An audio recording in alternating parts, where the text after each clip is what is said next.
So these pyrotechnics, as you can see, are just flaming up, and the foam surround sound. Wow, word of the day today is foam. Foam has killed a lot of people. The foam of this nightclub that's soundproofing it catches fire from the pyrotechnics.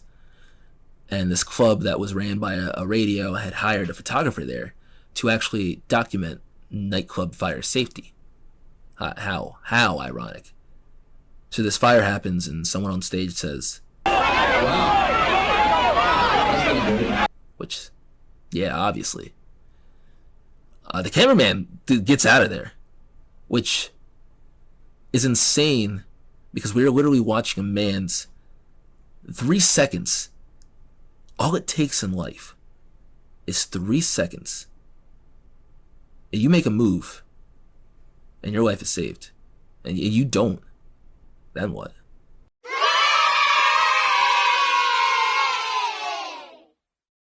Y'all know what it is.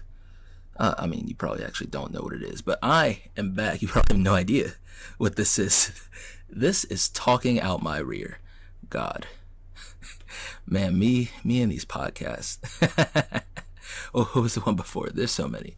But I figured I still wanted to talk, and I love to hear my own voice.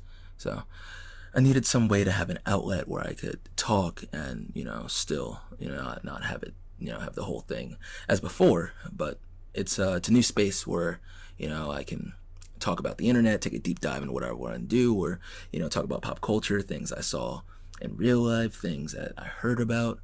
It's just going to be like a whole parameter of things. I promise the next episode will be a little tighter. But for right now, I was sitting at home listening to the podcast like we all probably listen to a ton of podcasts. And I was thinking, I was like, well, because I was listening to Call Her Daddy. I'm a fan, Daddy Gang or whatever they say, whatever the kids are saying these days. I was listening to Call Her Daddy. And I was listening to Alex, it's a raunchy show, they be all types of nasty. And I was just hearing her go off, and I was like, well, okay, so if she has like a demographic that she can reach out to and she can speak to, right? And they can listen to her talk about the Gluck Gluck 5000 or whatever it's called, right? I could probably get up here, talk a little bit, not as graphic, nowhere near as graphic as Call Her Daddy. We're a fan of the podcast, hopefully they're the fan of this brand new podcast that has one episode, but they're a fan of the podcast too, probably. It's not going to be anywhere near that level, but I was thinking we're going to bring people in. It's not just going to be me all the time. Obviously, you don't want to just hear me the whole time, and I'm not trying to talk for a whole 45 hours. That's just too much for one person. But what I can do is give y'all some news and talk about the stuff that I saw, and some of this stuff is ridiculous, some of this stuff is scary, some of this stuff made me not want to go back to the internet ever again. So let's get into the docket, because I got a couple things on there. Let's get into it. So first, what everyone's talking about, right? The Tokyo Olympics 2021 coming up, and it's been a mess to say the least. The Tokyo Olympics, the Olympics that probably should have never happened, have been a mess. Now, the Olympic Committee, I have a tiny. I got a bone to pick with you. I always have a bone to pick with the Olympics. The Olympics is supposed to be a meeting of all the world's countries, and we can come together and join as one to show off our athletic prowess. And it's a cool idea, and for the athletes. If you don't know this, that when the athletes get together in those Olympic Springs, they bone. The Olympics had to beg athletes this year not to do it. So come on, guys, we just came out of pandemic. Can you just 1 year? Can y'all horny bastards go 1 year without boning, please? Maybe it will be as graphic as Call Her Daddy. The athletes, they get close because it's just all the world's best looking people, the most top fit shape, and well, why not, It's Winter Olympics, Summer Olympics. It be going down at the Olympics, right? The cesspool of diseases isn't my problem. I mean, they also have protection. That's not my problem with the Olympics. That's not a problem, free love and whatever. My problem with the Olympics is that, and not even speaking, we'll get to the Tokyo 2021 Olympics, because I got a couple things about the Tokyo 2021 Olympics I want to talk about. The Olympics after the first Olympics after the pandemic. But the Olympics in general, it's kind of weird when you think about it. Why would a country host the Olympics? Because unless you already have the infrastructure to host these events, the stadiums, the coliseums, the fields. If you don't have this infrastructure, but the pools, I forgot about the swim. If you don't have this infrastructure already in place, you have to build it. And most times, cities build these infrastructures, and then the Olympics happens, and then the Olympics leaves, and these infrastructures are no longer needed. Why do we need a 300-yard pool? No reason, right? I mean, let the kids bathe in the summer, I guess, but there's no reason to have that pool in a country where people can barely afford to feed themselves. Now, yes, there is something to say about when the Olympics comes to town. Some of the infrastructures that are already in place that kind of suck get improved. Like they add transit. Elon Musk transit. We'll get to that. It's foreshadowing. They add new things that kind of improve the city, but most of the time it costs like tens of billions of dollars to fund the Olympics, and they make back maybe half of that. Now, there are examples of a couple cities making their money back, a lot of cities being the United States. And I think it's interesting. There's cases like once it was going to be hosted in Denver, right? And Denver came together, all the Republicans and all the Democrats held hands, said kumbaya, and said, hey, IOC, no, man. We try to protect the environment over here. We don't have money for that. You want us to build stuff and knock down. No, we're not feeling that. Both sides of the aisle said no, right? So then they hosted it somewhere else. I'm ignorant where else they moved it to. But what I do know is when they moved it to that destination, it had previously hosted the Olympics, so it already had the infrastructure in place. Now, even though Denver, said we don't want the Olympics in that year, it was like 1970 something, top of my head, fact check it wherever right here. Even though they said no, I think the U.S. was one of the best places to have the Olympics, even if it's economically draining. The U.S. has infrastructure. There are a couple states that I can think of off the top of my head that could house that could house the Summer Olympics and the World Cup all in one state. If you think about Cali, you could have the Summer Olympics and the World Cup at the same time in Cali, North and Southern, and then Texas. Same thing with Texas. So I was also thinking you could maybe do it with PA. It might be cutting that a little close with doing Pittsburgh and Philly. That'd be cool, but it'd be cutting it a little too close. Like you maybe do the World Cup at MLS and then the Olympics. Nah, I don't know how it would work. Don't know how it would work, but it'd be cool. So yeah, the Olympics are a drain when they come to town. Unless you're a certain spot that already has the infrastructure in place. Why would you want the Olympics to come to town? So that you could just spend all your money. So in general, I'm like, all right, whatever, the Olympics is just a cool time to see the top fit athletes compete. And it's going to cost your country a bunch of money. That's cool. I've always felt weird about the Olympics. Hurrah for your country, though. My bone to pick this year, it's layers, right? So many layers to the shit. My first bone to pick has to do with the timing. So like I said, this is the first Olympics after the pandemic. COVID then came through. We're trying to recover, get this vaccine out, roll it out, get herd immunity, you feel me? But apparently Japan's vaccine levels are really down. The amount of vaccines and people who are vaccinated are not high enough to have people in the stands. So at first it wasn't even going to be anybody foreign, right? So when the Olympics happens and you're like, oh, it's this big drain on our finances. Where do we recoup this from, right? Like where do we get this money back? We get that money back from tourism, everything that comes into putting money into the Olympics, merchandise, tickets, film, movies. They still don't get the film rights and stuff, but the in-person sales, right? None of that now because they don't have their numbers up. People can't be in the stands. So just like we saw with sports previously in the middle of the pandemic, we're going to see an Olympics with no fans, and it's going to be funny how they pump in noise, or you see when they do the long jump or the vault and they're pumping up the crowd. There's no crowd. Who are you pumping up? So Japan's in a weird spot where countries can't really say no to the IOC, the Olympic Committee. It's really weird. They're in a contract that basically said, right, it's a stalemate, because right now whoever backs out of the Olympics has to foot the bill. You don't want to foot the bill and then have no Olympics play out. I mean, who's to say? Does the IOC have an army? What happens then? I guess the price of the what is it? The yen. I don't want to be ignorant again, but I guess the price of the Japanese dollar. I don't want to say dollar. There's got to be a right. Is it the yen? I looked that up. I don't want to sound ignorant. But the price would definitely drop because I feel like they would go in the credit. They probably sue him in an international court of law. And how much power does the IOC have? If we want to be real about it,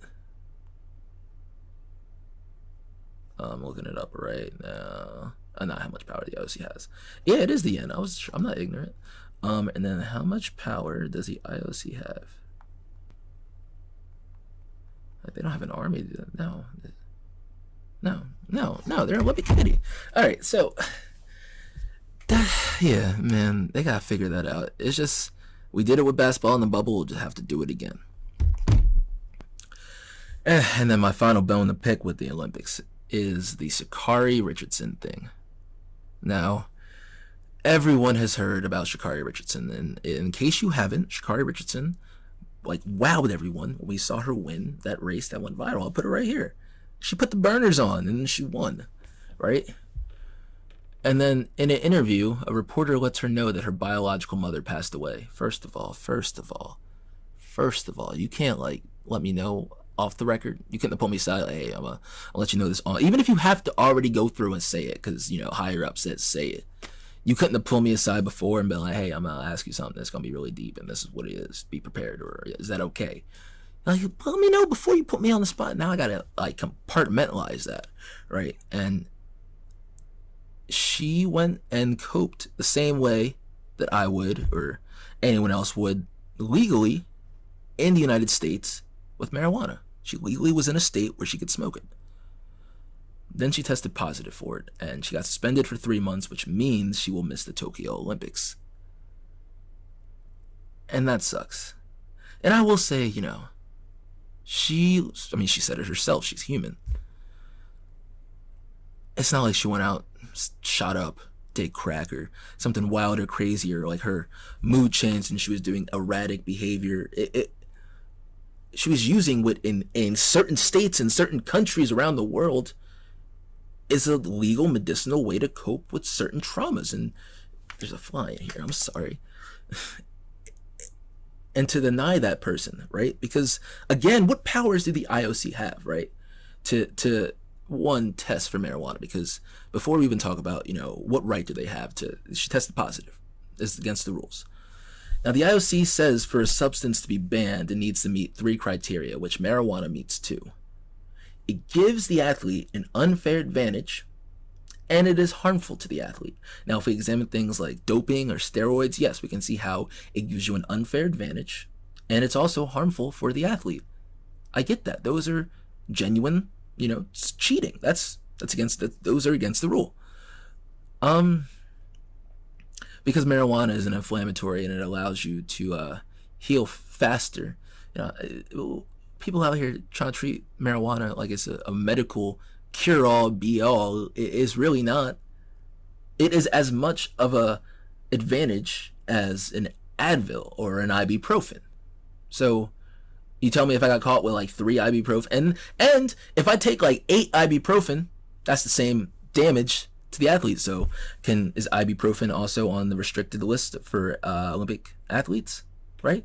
Now, saying all that, 2 things can be true. I've been saying this the entire time, anytime I talk about this. 2 things can be true. One is that, yes, that rule is stupid, archaic, possibly racist in targeting a certain demographic. We won't get into it, but you know what I mean. But also, 2, yeah, it's a rule, and end of the day, there are plenty of athletes who know this is a rule. And it does suck that Sha'Carri was put in that position. But at the end of the day, 2 things can be true. It can be a stupid rule, but she also knowingly broke a rule. And that sucks. I mean, she can still compete 4 years later, but the Olympics is something that's so like it's happening right now. You train your whole life to get this shot to be in the Olympics. And yes, 4 years when you're young is vastly actually probably putting you in your peak. But that's it right there. After that, the next 4 years, you got to be like a genetic lottery winner to be able to go again. That's why the people who go like 3, 4, or 5 Olympics, those are the genetic lottery winner of people. So it does suck. It does suck that you have to find this news out. You shoot yourself in the foot. But she said it herself. She knows what she did. She's human. It is what it is. There are other plenty black athletes competing in the Olympics, so don't let this stop you from watching the Olympics. I personally am going to be watching the Olympics to laugh and see what it looks like. You know, I'm gonna support the USA, I guess, but the Olympics is always such a cluster, man. It's always a cluster. All right, so I was on Snapchat and I saw this story, right? So I want to look at this map. This map is the top 5 cheating cities, right? So if you in one of these cities and you got a significant other, you might want to watch out, right? I thought this map geeked. It was the city that, now they did a survey of people who cheat the most, right? And who answered, yeah, I have cheated, or I think about cheating, or I am cheating now, right? So here are the top 5 cities on that list. Starting with 5, we got Cincinnati, Ohio. And I mean, you know, you got Cincinnati, Cleveland, Dayton. Yeah, I'm sorry. That's not that exciting. Shout out Ohio. Stay together. And then 4, we have Atlanta, Georgia, which is, you know, hot Atlanta, twerking. I get it. I get it. 3 is Vegas, which, of course, niggas go to Vegas to cheat. What happens in Vegas will fucking follow you home. Stay in Vegas. No, man. So why you itch down there? I don't want to talk about it. And then cities 2 and 1, or Orlando, why'd I replace the O and the A? Are Orlando and Miami, Florida, because of course Florida. When I saw this list, I was like, you know, Florida has to be at least somewhere near the top. It's the goddamn first one. The Florida man cheats. Florida man be out here, yo. Gotta watch out for him. Do I want to talk about Rachel Nicoles? Do y'all care about Rachel Nicoles? Some stuff happened with ESPN and their halftime show, which their NBA Finals coverage, ESPN's NBA Finals coverage, is garbage. Doo-doo. Someone on Reddit did the analysis of it. They ran 7 minutes of commercials and like 2 minutes of highlights at halftime. 7 minutes of commercials. What, nigga? Halftime show? That's a halftime blip. Then niggas put a TikTok up for TikTok. Niggas put a TikTok up for the halftime show. Like, what? Y'all niggas going back to Vine? They about to put a Vine up for the next halftime show. Give it to TNT, man. ESPN don't deserve it. And they over there at ESPN squabbling, and it's like, I don't want to say squabbling, that feels offensive. But because there's real problems they have, and it is messy over at ESPN, right? Because there's an onside court reporter, Nicole's what's her name? That's how much I don't even care about ESPN. Rachel Nicoles, right? So Rachel Nicoles is having a recorded conversation with someone that was a mentor of hers, but also could get her in touch with LeBron and AD. And she was upset because at the time, Maria Taylor, a woman of color, also a sideline analyst, had got replaced for the 2020 bubble NBA Finals sideline for the halftime show. So, or whichever, she was replaced. And Nicoles felt like that was unfair. So she was complaining to this person, like, hey, you get me in touch with AD and LeBron. Also, I got all the way down here in the middle of a pandemic and I'm not hosting the show. To be honest, yeah, that sucks. That's not fair. And she said it's in my contract for me to host the show. Now, you know, Disney hasn't agreed. God damn it, get out of here, bro. I'm sorry. Disney hasn't released the contract or said, you know, what's going on with it, but I don't know. That's kind of, again, shady. Now, the way she phrased this and what she thought was a private conversation was, I get it. Talking about Black Lives Matter, I support. Just not when it relates to me. Just, huh? What happened? You said what? She said, I wish Maria Taylor all the success in the world. She covers football, she covers basketball. If you need to give her more things to do because you feel pressure about your crappy lifetime record on diversity, which, by the way, I know personally from the female side of it, go for it. Just find it somewhere else. You're not going to take it away from me or taking my thing. And like I said, I feel it. Especially if it was in her contract, she deserved to do it. What I find weird, though, is that she immediately tried to jump down the other black woman's throat. You feel me? Like, because in my head, that happened to me. I fly all the way down to Orlando, get to the bubble in the middle of a pandemic.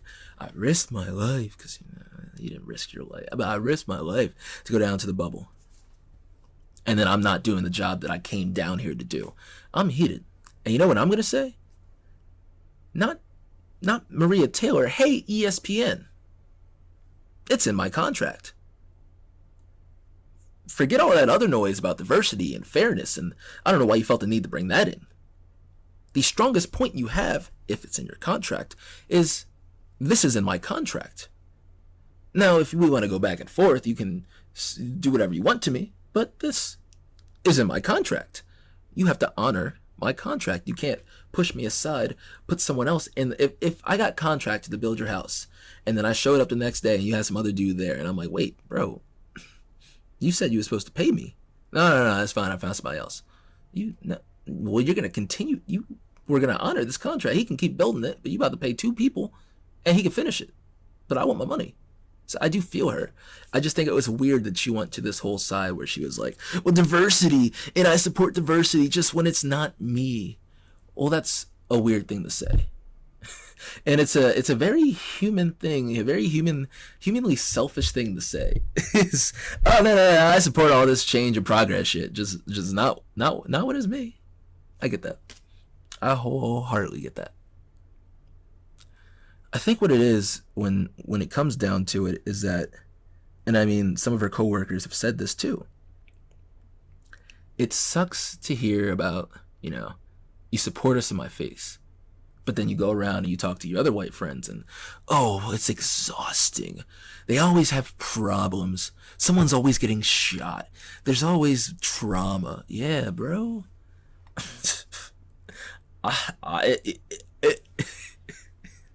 It's exhausting for you. Excuse me. I didn't know. But it's I don't want to paint Rachel Nicoles as a racist. I just think she's someone that chose the wrong words. There were certainly better words she could have chosen. While I'm on the topic of women in basketball, I also want to talk about Sue Bird, because Sue Bird is bae. And yeah, she is phenomenal at basketball. Sue Bird, I feel like you throw Sue Bird in the NBA, she'd be decent. Sue Bird is nice. At least a younger version, because she's like 40. Not that she can't ball, because obviously she could ball. But if you throw a younger Sue Bird in there, I think she'd be on a contender at least. So I was listening to Sue Bird talk to reporters about her new teammate. And she had this to say about her new teammate. I thought that was hilarious. Kind of joke. We're myself, Diana, and I don't say this lightly, LeBron James, Tom Brady. I think we're changing the conversations. That's mine, sorry. I think we're changing the conversations of what it means to have a long career as an athlete. I think the way I always joke about it is 40 is the new 30. Although I found out today, oh my gosh, guys, this is just terrible. I found out today that our new teammate, Kiki, her mom is my age. We have the same birthday. Like, she's 40 the same way I'm 40. She was like, oh, no worry, she's a young mom. I'm like, she's a mom to my teammate. She's like, she's excited to meet you. I was like, yeah, she probably wants to like hang out and get drinks. We're the same age. That blew my mind. But anyway. She's like, I just imagine her teammates. You try to go out to the bar after the game? No, actually, me and your mom, we're about to go back to the crib and get some ice cream and wine and put on scary movies. That's like a lit time. I feel like they I don't know. You can split it half and half. I feel like as an athlete, I don't know if I go out as much. I don't know how James Harden does it. I feel like I would want to be in like maybe in the off season. Even the off season, I'd be more family oriented. Because like I don't know if I'd be going out like that if I was famous. The inside seems like it's more chill. Because if I think about it, right, during the season, why would I go out? I'm trying to like focus on my game, or if I'm not focusing on my game, I'm spending the little time I have with my family. And if I don't have family, then I'm relaxing by like, going somewhere, training and going somewhere. You can go on vacation and train. And then when the season's over, that's when you go on I would just be on mad vacations. Forget going out. I'm chilling on the beach in different parts of the world. What do you mean? Because you can train on the beach. You're an athlete. You got money. You can have a gym and a house on the beach in different countries. That's all me. Let's talk about Elon Musk Tunnel. Elon, man, what is wrong with wrong with Eli? Eli, what is wrong with Elon Musk? I don't mean that in a bad way. I just feel like, man, he should just sit down somewhere.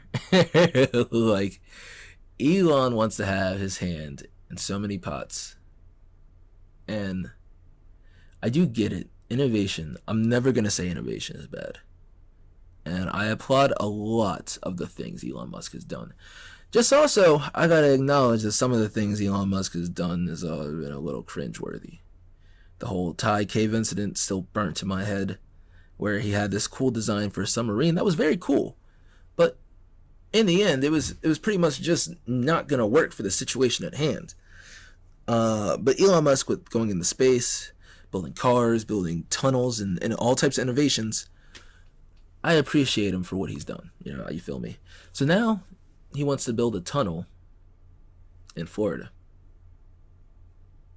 which he built a tunnel in Cali. All right, it wasn't that bad. It was pretty smooth. You know, you go in it. It's a little bumpy, feel like riding on dirt, but it's a tunnel. It's a tunnel for sure. So it feels like you're going a little faster because the walls are closer. So it's like a tunnel on a track. I'll throw a picture up here. I mean, my first thought when I heard he was trying to put tunnels in Florida, Fort Lauderdale, Florida. You don't ever think why they don't have a lot of subway systems in like coastal areas? You never thought about like what underground means in Florida? This thing about to build underground subways, underground subways. No, I don't trust it. I simply don't trust it. I toss so many risks, bro. Pressure is my first thing. Here, hold on. There's pressure. Water against the glass. I don't trust like that, man. I feel like also the soil. Yeah, poor. It feels destructive for no reason. Why not like an above ground? Like how come nobody's ever like we need above ground monorails? Like we got subway systems above ground, but I'm talking like Batman monorails. I know it's goofy, but Elon Musk, if you want to build something, start building stuff from superhero movies. I'm trying to get like tubes and stuff. I don't want to drive or walk anywhere. I'm trying to hop in a tube like Futurama and get shot out where I'm trying to go. Can you make that happen, please? Because if you can, maybe we can forgive a little bit if you can make that happen. Oh boy, I had this whole thing where I was going to talk about Gabbie Hanna because she is going off the rails lately, but it seems like I'm running down to like, I don't want the first episode to be too long. It's literally just me. So I don't want to spend too much time on Gabbie Hanna. I don't know why. I don't know what the demographic of the show is. I know what I want it to be, and I would hope that none of you guys are fans of Gabbie Hanna. If you are a Gabbie Hanna fan, and you find this video and you somehow made it all the way here, I'm not attacking you. Just you're king, you're queen. Gabbie Hanna is very, very, very problematic. Started off as Vine, it's a little funny. Then moved to YouTube, got famous doing like these storytime vlogs. And for a little bit, she had some fame. She was quirky, just funny. She wasn't everyone's cup of tea, but for the most part, she made that successful jump from Vine to YouTube to musician. And if it would have just stayed at that would have been fine. But as we found out with a lot of Vine YouTubers, not everyone that has a platform deserves a platform. And Gabbie Hanna was starting to show that bit by bit. Because first she started off with joke stealing, right? She'd steal a couple of jokes, put them in her videos, put them in her Vine tweets. And people were like, yo, Gabbie, that's not yours. That came from so-and-so. And she was like, oh, is it? Sorry. And then, did a little half apology. But It's like, all right, Amy Poehler, not Amy Poehler. God no, Amy Poehler is amazing. It's like, all right, you know what? What's her name? I'm very glad I can't think of her name. Amy Schumer. I thought Amy Schumer was a slight bit funny when she first came out before she got money. But even then, she was still in John Mulaney jokes, so I can't even call her funny. The things I thought were funny were just John Mulaney being funny through Amy Schumer. So, you know, she was the Amy Schumer of stealing tweets, basically, is what I'm saying about Gabbie Hanna. But even that was, you know, steals a tweet here and there. Who doesn't steal a tweet? That's not that bad. People be stealing tweets. One of my biggest tweets, I stole from Reddit. Boom, put that shit on Twitter. I was like, y'all niggas ain't seen this shit yet? I just added a picture to it. It was fine. So then she got into an altercation with another YouTuber, Rice Gum. Now, Rice Gum is a YouTuber who did rap battles, you know, and diss tracks. And Gabbie was like, haha, you have a ghostwriter. And then she claims that Rice Gum he claims it like she was taking a Snapchat and then he pushed her phone out of her hand and broke it. And I was like, okay, this YouTuber drama, whatever, man. If you broke the phone, pay for it, I guess. But like, why you antagonizing the man? I don't want to say everybody got ghostwriters, make it seem like everybody got ghostwriters. That sound like Drake. Everyone got ghostwriters. See, it's not just me. It wasn't just me with a ghostwriter. But like, you know, we had a party, man. Like, that's the one thing. Can you not bring, like, YouTube, for all intents and purposes, is your work. Can you not bring work to a party, man? Chill. Just lay back. I'm trying to have fun, trying to take some drinks, you know, play some Pong. Can you not be in my face with a camera? Now, that's not to say you should, if someone gets in your face with a camera, smack it out their hand. You know, some people would say that. I'm just saying it's understandable, right? So, yeah, that happens. Rice Gum did buy her a phone, I believe, or Rice Gum, he apologized for the altercation. Wait. No. Yeah, he paid for the phone. Then he said on Twitter he did not hit her, and she should apologize for the false accusation. So then she said no, so he put a diss track out, because that's what he does. And that makes me feel like he's innocent, because I feel like if he actually did that, he probably wouldn't have put a diss track out. But if I didn't do some stuff, and then someone's like, no, you did it, and that's my best medium, you're getting a Flames diss track. I do not care. Especially if that's my bread and butter. Ooh, this is my favorite Gabbie Hanna story. Is she scammed her fan base. So she was selling these makeup brushes, and she was like, oh, they're like this much, marked all the way down here, buy this pack of 10. And then people were like, yo, where are my makeup brushes? And the people who got them were like, hey, these are like dollar store brushes. And what? And she was like, well, guys, you paid only so much for it. What do you expect? And it's like, well, you said it was this much knocked down. So I get it. And it's also a lesson of, if it's too good to be true, it probably is. But still, you said, I'm trying to take you at your word. I support your content. Why are you scamming me? Not me personally buying makeup brushes, but as a fan of someone, if I support you, you already got me, man. Why do you need to scam me for some makeup brushes so you can make a quick buck? And then she beefed with Trisha Peyote, whatever her name is. This more YouTube drama. Except this one was kind of weird, where Gabbie had told Trisha's boyfriend that Trisha had an STD, but Trisha didn't. Gabbie was lying, or Gabbie thought she did. And what, man? I get it. I guess if you truly thought that, and you're like, hey, both these people are my friends. She thinks this, but he doesn't know. I get it. But ultimately, it's not your place to do that. That's not your situation to handle. You feel like that's wildly invasive, bro. Like, you just gonna go in somebody's, like, no, mind your own business, bro. I get it. Mind your own business sounds too cavalier. But at the same time, or that's if it's true. If you were just saying stuff to say it, that's awful. Gabbie Hanna is a villain, and she needs to be stopped. That's not even the worst of the stuff. She takes criticism horribly.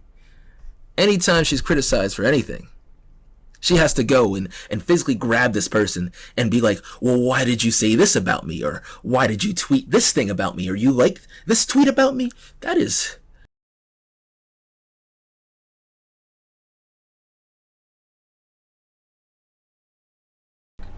Fight that we had? Fight's a strong word. But we had an altercation. What would you call it then?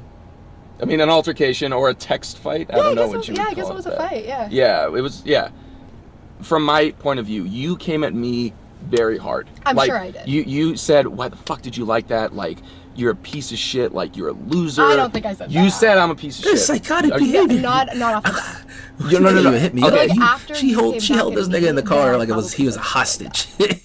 And then he said, you said it. You called me. Don't say you didn't. Oh, now you did? But it was because I don't want to hear it. Oh my God. Her Lex Luthor. This was the funniest because I did a lot of research for this one. For no reason. I was driving back and forth like hours one way, hour another way, and I was like, let me just listen to this video. I listened to a 4-part video because Gabbie Hanna was beefing with a poetry reviewer. You beefing with a poetry reviewer? Somebody that look at poems? You ever looked at the poem and got, oh well, no. Yeah, poems invoke emotions. I was gonna say you ever looked at the poem and got angry. Maybe. That's fair. Yeah.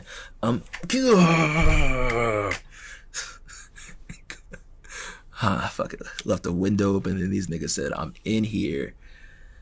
But yeah. Bring it back. You beefing with a poetry reviewer? Gabbie? It's her job. It's her job to look at your material and say, hey, I watched the video. Because Rachel Oates, the YouTube reviewer, shout out to Rachel Oates, but, right here. She's a pretty good YouTube reviewer, and she knows her stuff about poetry. And I watched 4-hour-long videos, right? Because the first videos were about Gabbie. No, first, let's rope it back in. Gabbie wants to be a writer now. And I don't want to say it condescendingly like, oh, Gabbie wants to be a writer. But I could say after, I didn't even watch all the content of her dissecting all the poems, by the way, just 4 hours. I can say with that little 4-hour seminar I had of Gabbie Hanna's poetry, not a good poetry writer. And for her to have those 2 books out, and that's the hill she wants to die on. Those are the best work she puts out. Now, I put out content. Nowhere near any of these people. But I put out content. If someone were to put up a video of me, I was like, well, Cliff Wilson can't talk on camera. Here's where he stuttered. Here are the words he tripped over. Here's why I don't like his opinion. I would take that in and be like, oh, all right, fuck you. Now, I would take that in and a little bit would be that first, but I would be like, you know what, maybe he has a point. Maybe I should do this. Maybe I should, learn from it. Because at the end of the day, we don't criticize things to, be like, this is bad. You're bad. Sometimes you do because it's fun. But the main point of criticism is so you can grow and learn and build better content, right? So I really liked Rachel Oates' reading of the poetry because it just comes from a place where it's like, hey, it feels like a disappointed teacher reading someone's lazy attempt to milk money from their fans that like them. Your fans, you already got them. You don't have to scam us, right? So she puts out this book, Adolescence, poetry book, right? And Rachel Oates, tears it to shreds because Gabbie doesn't understand beats and rhythm. For someone who's a musician, doesn't understand rhythm and tone and inflection and how you can't just mush words together and it's not poetry just because it sounds like. It's like she doesn't know how to use imagery or even play with words. It's just very basic level of poetry. And it was just at a point where even the satire was misunderstood. And I liked what Rachel Oates did because she would take Gabbie's poems and read it, but then she would put it next to a poem she thought was similar or trying to do the same thing or was using the same type of format that Gabbie was using, where she could see Gabbie got some influence from, or just simply how a different version of that poem was done better. And she's like, hey, here's how this could have been better. Here's why this is disappointing. And what sucks is over those 4 hours, there's a good 75% chunk where Rachel Oates is just this is just lazy and contrived, but she's a good person, so she doesn't really say it like that. Maybe when the wine come out, you know what happens to all of us when the wine come out, but she doesn't say it like that. It's just kind of like someone really wrote this and charged people money for this. That's a shame. And Gabbie was upset, and Gabbie was kind of throwing like sneak disses at her and going on her own podcast, and it's just being messy and going back and forth with this YouTuber. But then, thought things smoothed out. Gabbie said, "Hey, I'm releasing a second book. Here's a copy of it." This was a part of the 4 hours I watched, and Rachel Oates was like, "All right, don't know why you would ever do this, I get it, but if you were trying to be better, but it's worse." She reviewed it, and it was not good. It's the same thing as before. What I thought was funny from this whole interaction was that after the first book, Rachel Oates and her adorable little puppy wrote a book together. And that book, which is satirical and parody, is light years, streets ahead of Gabbie Hanna's book. It's crazy that, it's not crazy because she's almost had it. It's not crazy because she's a talented person, but it's crazy that Rachel Oates and her dog made a better book than Gabbie Hanna herself did. That's a little funny. So Gabbie Hanna was upset that Rachel reviewed her book, even though she's a reviewer. And that's probably the not even closest to the messiest thing, because she isn't a thing with Jesse Smiles, and I really don't think that's a situation for my YouTube channel that I want to deal with, mainly because I watched Jesse Smiles' hour video. Because Gabbie Hanna, okay, there's no way to shorthand this, so I'm medium-handed. Gabbie and Jesse Smiles were friends, right? And Jesse Smiles had been abused by her ex-boyfriend. He was also a Viner. And Gabbie had hung out with him, had met with him, even though she claimed to be her friend. She said, "This guy abused me. Oh, I just wanted to get his side." There's no side of his to get. At one point, Gabbie was trying to weaponize Jesse Smiles' ex-boyfriend to having sex with her, and then was like consistently emailing her, which is scummy. If I don't want to talk to you, I don't want to talk to you. I see you associating or talking or trying to get the side of my abuser. That's the end of the friendship. So Gabbie's pictured with him. She's tweeting or liking tweets that, were defending the ex-boyfriend, which then Gabbie apologizes for. And then Gabbie starts, saying that, "Oh, well, I'm not an abuser apologist." And I mean, kind of looks that way if you're going to make content with him. You see both sides out. So Gabbie releases this video trying to stay relevant. She keeps talking about Jesse, even though the one thing Jesse has asked her to do is please stop talking to me. We're no longer friends. We were really close as a friends. We live together. I feel betrayed. You've told stories about how you tried to take my boyfriend on YouTube and talked about it in a very degrading and filthy way. I've asked you not to contact me. And then you because I have you blocked, you email me. What part of don't contact me don't you get? Oh, well, I want to see if I can make things up with her. What? So Jesse talks about their relationship and how Gabbie keeps bringing Jesse's name up. And then these videos were released because Gabbie talks about Jesse. Gabbie was interviewed by BuzzFeed. And the interview with BuzzFeed was very weird because BuzzFeed came in and she couldn't find Gabbie. She walked into the house, no sign of Gabbie, goes up to Gabbie's room. She's getting her makeup done. It's a makeup artist who she just met, her new PR person she just met, and then the BuzzFeed interviewer. And Gabbie Hanna goes, "Tell me your deepest, darkest secret, or what's your most embarrassing moment?" I literally we all just met. And so everyone gives like these nonchalant answers because obviously we all just met. I'm not telling you my most embarrassing secret. Take me back to high school. Don't play me like that. But it's a weird question. Yeah, Gabbie Hanna is a weird person. She brought up Jesse Smiles in that interview and said, "Well, how many times do I have to apologize?" But then has gone back and said, oh, that thing that I apologized for, I didn't do that. And Jesse says it better than I could ever say it. If you apologize for something and then later you say you didn't do it, that apology no longer counts. Apology is null and void now. So no, you didn't already apologize for it because you said you didn't do it.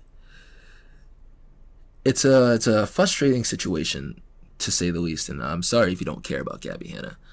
I just say all that to say, man, stay away from Gabbie Hanna. I got her blocked on Twitter. I had to unblock her so I could clip this together, but man, that's all I gotta say about Gabbie Hanna. She's trash. She's a problem. All right. Y'all know this is the one thing that stayed consistent is horrors of the world.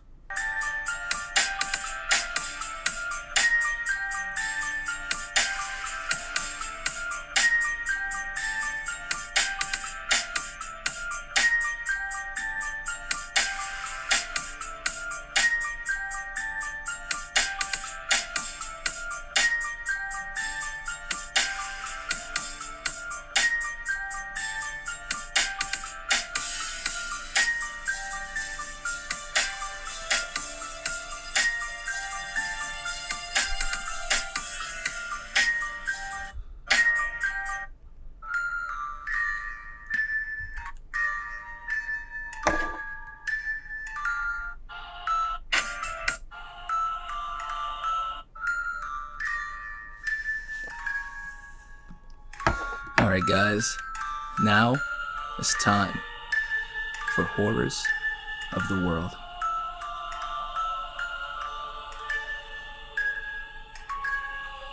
I'm gonna try this out, nobody else on me.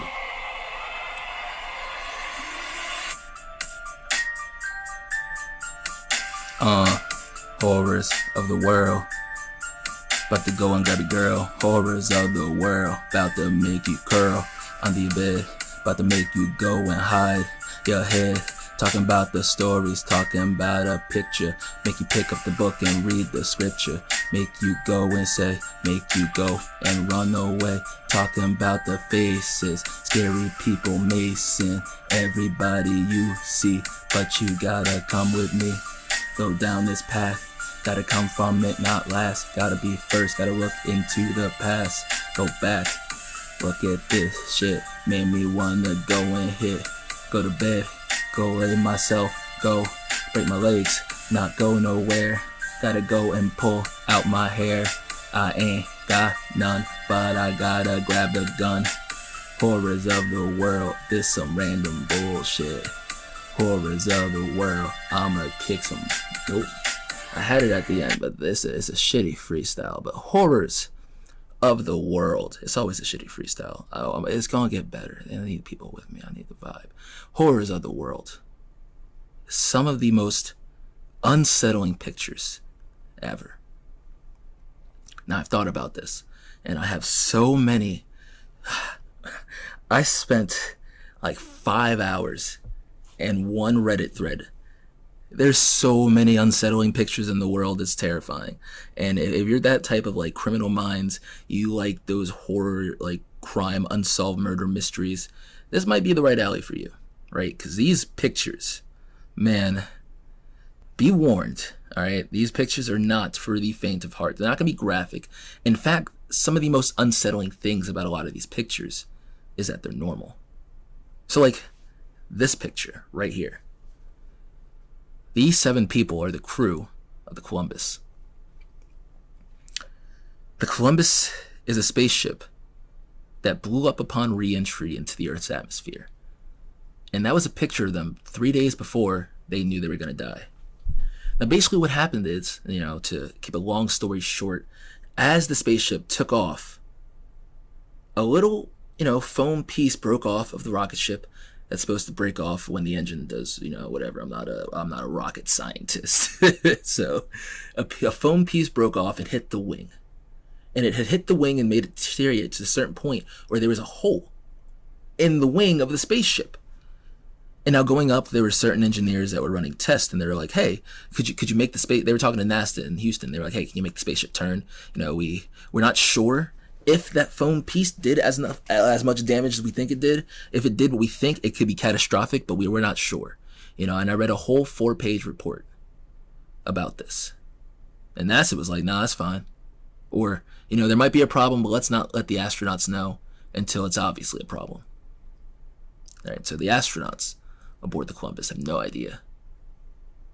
No idea. Make sure that's Columbus. I'm sorry. I've been saying Columbus. It's Columbia. So the Columbia Space Voyager ship goes to enter Earth's atmosphere. And as it's re-entering, a piece of superheated plasma gets inside of the wing of the ship and starts to deteriorate it. And starts to deteriorate. That word's kicking my ass. And starts to deteriorate the ship. And you can see in this very, very somber video as someone's watching the ship. And you can see the speck of the ship. Like, oh, it's right there. And that speck turns bright and breaks into a bunch of other pieces. And it's just sad because it shouldn't have happened. It could have been prevented. And, you know, the committee that's in charge of checks and balances behind NASA ran an investigation. And in their investigation, they went to NASA and said, "Hey, NASA, what could you have done better to prevent this? Was a rescue mission possible?" And there's a lot of things in this report that was saying, yes, the rescue mission was possible if everything ran according to plan. And so they were saying, again, to make a long story short, this is a long ass story. It could have been possible. The amount of oxygen that they had on board could have been kept for 30 days. They had to drink 6 ounces of water a day to conserve their water for 30 days. Had to power down the ship, and most importantly, had to lower their carbon dioxide release. So they couldn't do anything but lay down, do maybe one task a day, but they spent majority of the day laying in their cottage. Couldn't shower, couldn't watch TV, listening to their rescue, to their hypothetical rescue. So while this is happening on Earth, NASA had a ship that was ready to launch in like a month or two, would have to prep a ship to launch in 12 days. I think 14 days is the record.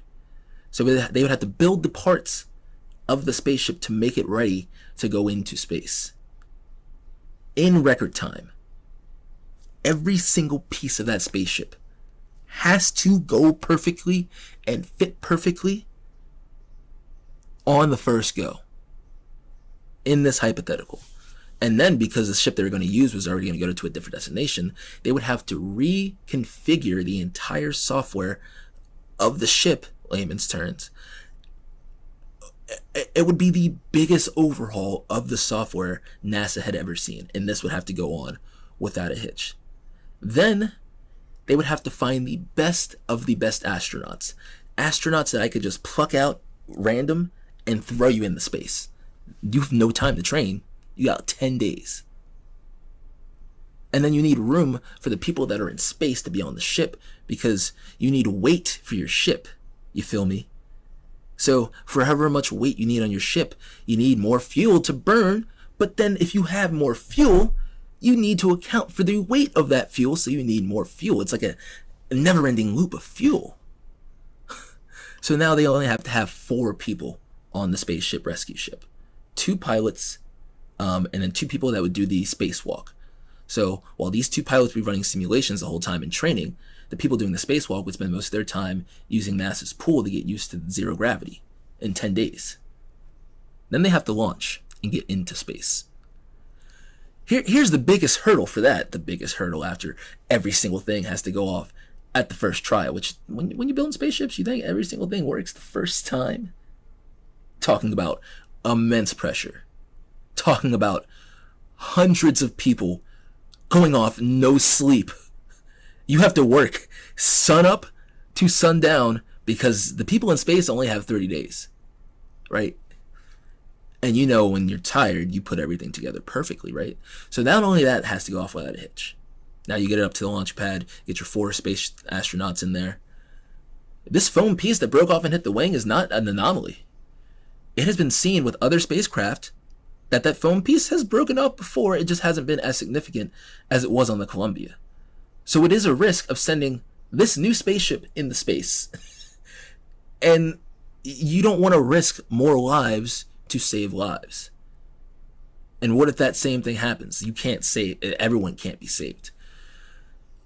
And there's only 2 days they could launch. And if they launched, they would have like 6 days to get to them. So hypothetically, because this is all hypothetical, what could NASA save them? They'd have to launch into space and then get into space, manually pilot themselves to the ship. So now this ship is upside down. It's space, so what is upside down? And this ship is like this. But then it's space, so you have to constantly, this ship has to constantly be catching up with the ship up top. And this is the stranded ship. Down here is the rescue ship. So that's what the pilots are doing this. Meanwhile, the 2 pilots come out here and do the spacewalk. Now they have to transition 7 people, 2 suits at a time. So 2 first come down, right? And then 2 more come down. Then 1 more has to come down, which leaves 2 more people on the ship. Now, on land, on Earth, putting on the spacesuit without a spacesuit on is as hard. In a spaceship, where 1 person has a spacesuit on already, it's going to be incredibly difficult. That has to be airtight because it's space. These people, by the way, have been miserable by now. They're smelly, sweaty, stinky. 1 dude got a UTI infection because of the lack of water he was drinking. Miserable. Hypothetically, they would have been miserable. All suffering from the effects of CO2 right now, because at this point, they are 5 days away from death. That's as much CO2 they can take. They are running out of oxygen. There's no more. This has to happen right now, right? So now they get off the ship and then they have to re-enter.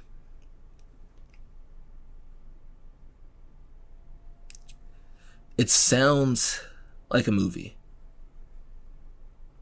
And then when we watch a lot of movies, I watch a lot of movies, it doesn't sound realistic. It's unfortunate. Man, space travel is crazy. It's like the one frontier that I am okay with not going to. I even remember when I was looking at that picture, there's even this of the Challenger. When the Challenger blew up, kids were watching the Challenger blow up. Now, for those of you who don't know, let's stay morbid. The Challenger was a spaceship that was going to take a teacher into space. It held a contest across the country for teachers to go to space, and 1 teacher got chosen. And so her class was brought down there to watch her. And then there were also other astronauts there. Their family was there to watch them take off. Not only that, schools across America, because every teacher wanted to be in this program, and they were this close to being in the program, they had their kids watch it because it's cool. We're about to watch a spaceship take off. And the spaceship takes off, which apparently we know now there were several engineers who made the plane, who made the spaceship, and they're saying, hey, I don't want to get into I'm not a rocket scientist, but they say, yo, look, there's certain things with the weather. It was unusually cold. There are things inside the rockets, right, that have to heat to a certain degree, and there are these O-rings. I think that's what they're called, the O-rings. And the O-rings have to withstand a certain temperature so that it can do something with the fuel. I'm sorry, I don't know the specifics. But the O-rings got cooled because when they got to the spaceship, there was ice crystals. It was cold overnight, freezing apparently. And they went along with the launch. People watched it, and then because that ring was frozen, it didn't prevent, I think it prevents the fluid from mixing with a chemical that causes the explosion. But because it wasn't separate, those chemicals mixed together, and that caused an explosion to ripple through the spaceship. And you could literally see in this video it explode, and these people's reaction, because at first it kind of looks like the spaceship just blasted off into space. But as the person narrating further goes on, no, there was an explosion. You could see it up close. And as those families' faces, the adults, as soon as everyone starts to realize what happened, the adults immediately start breaking down because they're watching their children die. Like, how do you process that? And then there are these kids, not only the kids there, but the kids across the country watching this. It's crazy. And the spacecraft goes plummeting into the ocean. So apparently they had all been knocked out from the gas inside the ship. Either that or the explosion had knocked everyone out. So no one was conscious, but no one was alive. I mean, no one was conscious, but they weren't aware. Or the fall, even if they were conscious, they were falling at terminal velocity, and that would have rendered them unconscious. And they smacked the ocean at terminal velocity, which is the fastest an object can fly through a thing. Like, death immediately. So I'm just saying, man, space is crazy. I'm not. I don't want to go to space. All right, we got time for one more because, like I said, this will be multi-parts. I want to talk about, as soon as I can find it.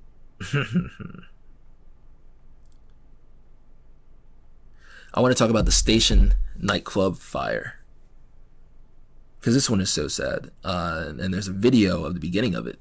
Basically, there's a band that was playing at a club, and this club was full of people. It's one of America's biggest nightclub fires. And essentially this band was playing, and you could see in the video, nightclub is packed. Pyrotechnics inside for no reason, not allowed to. Band said, management said we could have this. Management of the club said, no, we said nothing like that. So these pyrotechnics, as you can see, are just flaming up. And the foam surround sound, wow, word of the day today is foam. Foam has killed a lot of people. The foam of this nightclub that's soundproofing it catches fire from the pyrotechnics. And this club that was ran by a radio had hired a photographer there to actually document nightclub fire safety. How ironic. So this fire happens, and someone on stage says, wow. Which, yeah, obviously. The cameraman gets out of there, which is insane, because we were literally watching a man's 3 seconds. All it takes in life is 3 seconds. And you make a move, and your life is saved. And you don't. Then what? He sees the fire and starts backing out, which accounts later had said that, he was stopping people, preventing them from exiting. But you can see from the camera, I mean, there are people around him. He gets out. I don't think he blocked anyone, but people started funneling out. There's a blood-curdling scream of someone asking where their husband was. She found her husband, but then they both perished in the fire. The fire blossomed through this foam surround ceiling and engulfed everything, but the smoke from this fire was thick and noxious. And people were trampling their way out of this. And as we watch this video, the wall of people that eerily reminds me of a zombie movie. People clawing, trying to get their way out of a burning nightclub. A deadly inferno that they did not want to be their coffin at. People were stomped on, smushed, pressed, and eventually just, man, there's one hallway to get out. And there were several exits inside the club, but some security guards were preventing them from getting out because that's where the band had to go. And one member of the band actually did perish. Him and another member of the management perished, and hundreds of people perished. But the band member went back in to get his guitar. I don't know how someone didn't punch him or stop him from going back in, but he got back in. He perished. A lot of people perished, and it's sad because they had no sprinklers. It was an old building, so they were grandfathered into the rules. The owner of the bar was already upset that because he had to add some renovations, it took away his antique status or whichever. So yeah, a lot of people got sued. There's a lot of restitution money going around, but unfortunately, it was a disaster.